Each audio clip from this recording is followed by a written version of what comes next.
So, this is the other machine I got. Same day as the Freedom. Found it at the Goodwill up the street from it. It's a really old machine. It's one I've been looking for a few months now. And I finally have one. It's one of Hoover's best cleaners, and it was the best deep cleaner of the 80s. You know it, you love it. It's the Hoover Concept One.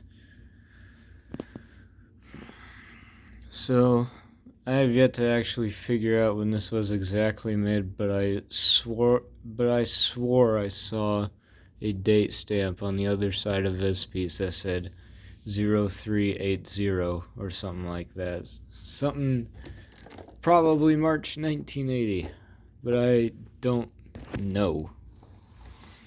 This was made before Hoover started throwing on, valid date stamps.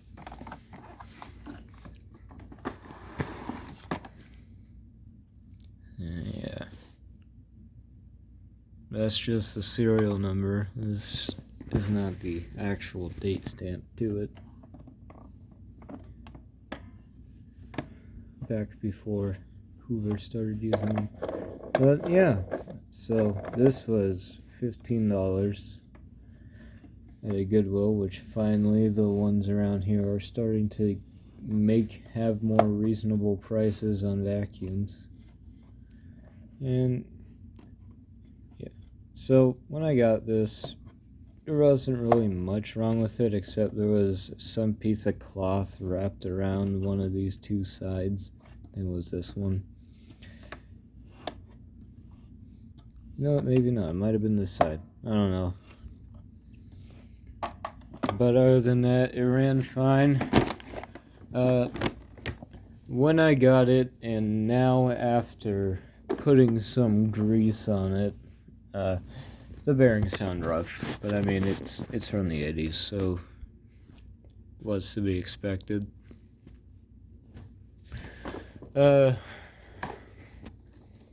So usually in my machines I use HEPA bags because I have allergies, and no paper bag or bagless vacuum will ever make me stop coughing. But right now I have a paper type A bag in it because I do not have any more Ys or any HEPA type A's whatsoever. So, oh well.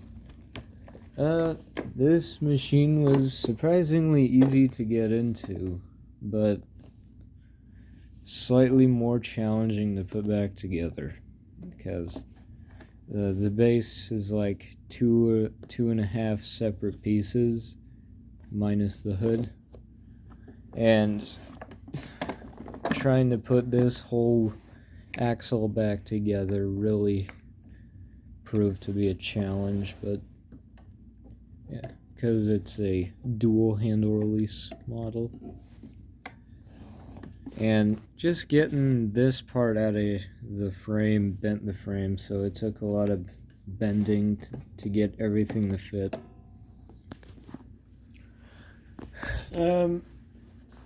It's got a 2-speed motor, if it wasn't obvious by that. 1, 2, off. Apparently it once belonged to a vacuum store. Vacuum Cleaner Center, R&H. Never heard of that place. It's probably been long gone. So, you saw that the brush strips were pretty worn out, but even then, it is still a fantastic cleaner. It's not as loud as I expected it to be, but it's definitely not quiet, and those bearings do not seem to help that whatsoever.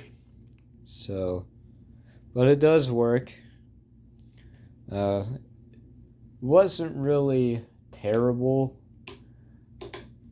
Of course, being a concept, there was a lot of dust in this general area right here, and I don't know what the original owner did, but both brush hole bearings were just slathered in old dried up grease mixed with dirt and hair.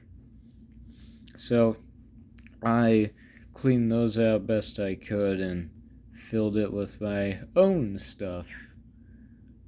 My own grease, which is Super Lube premium synthetic grease. And I did not slather it over every single surface, but there is enough in there that it will stay in there for a good while.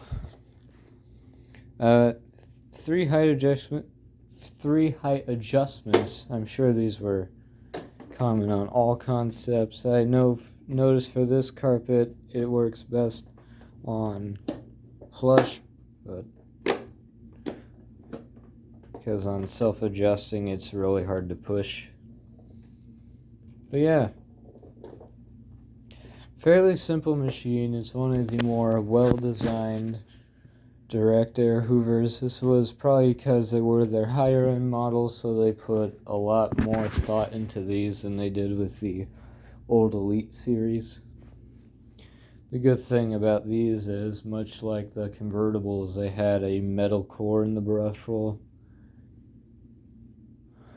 At least the ones I've seen have. I don't know if they made plastic brush rolls for these.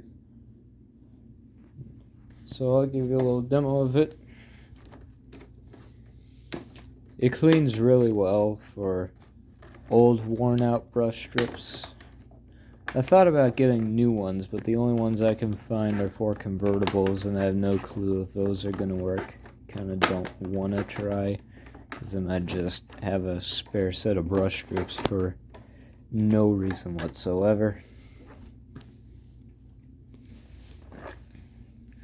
You'll see what I mean by the bearings do not sound good, because even after spraying the ball bearing with that spray lithium grease right there and getting some fresh grease on the needle bearings, it still sounds pretty rough, but it works, so I'm just happy that it turns on.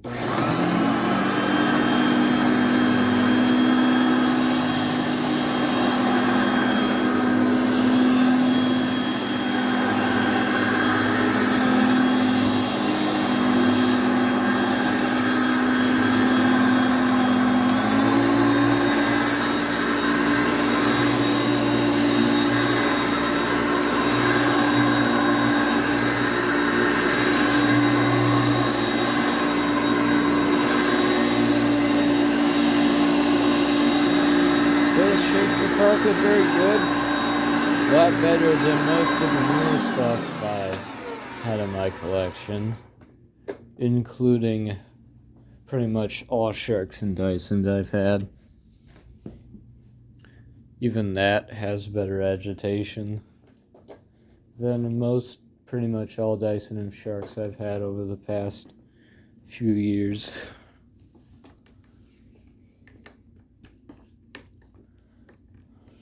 But yeah, so it's very powerful.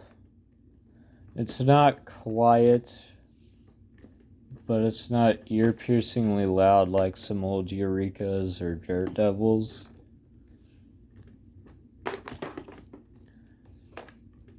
But I should also mention that if you decide to ever pick one up, they are not lightweight at all whatsoever. So if you're going to be picking up a Hoover Concept, you should probably make sure you got enough strength to do so. But yeah, overall rating, I'd say about 8.5 out of 10. It's a really good machine. There are a couple of flaws in there, but other than that, it's really good. It's pretty well designed. It was made back when things were actually meant to be taken apart. And these are pretty much everywhere, so the only thing you'll have trouble finding are like parts designed specifically for it, like brush strips. But you can still find belts and bags for these. If you ever find one, should you get one? Yes. But if you have sensitive hearing or you're weak or have conditions that affect your ability to be able to pick up something, then I'd recommend you would be extremely careful around one of these because they are pretty loud and relatively heavy. Anyways, it's still a good machine, so it gets the approval from me. Alright, I'm Jax Facts Safety with another review, signing off, and I'll see you all in the next one.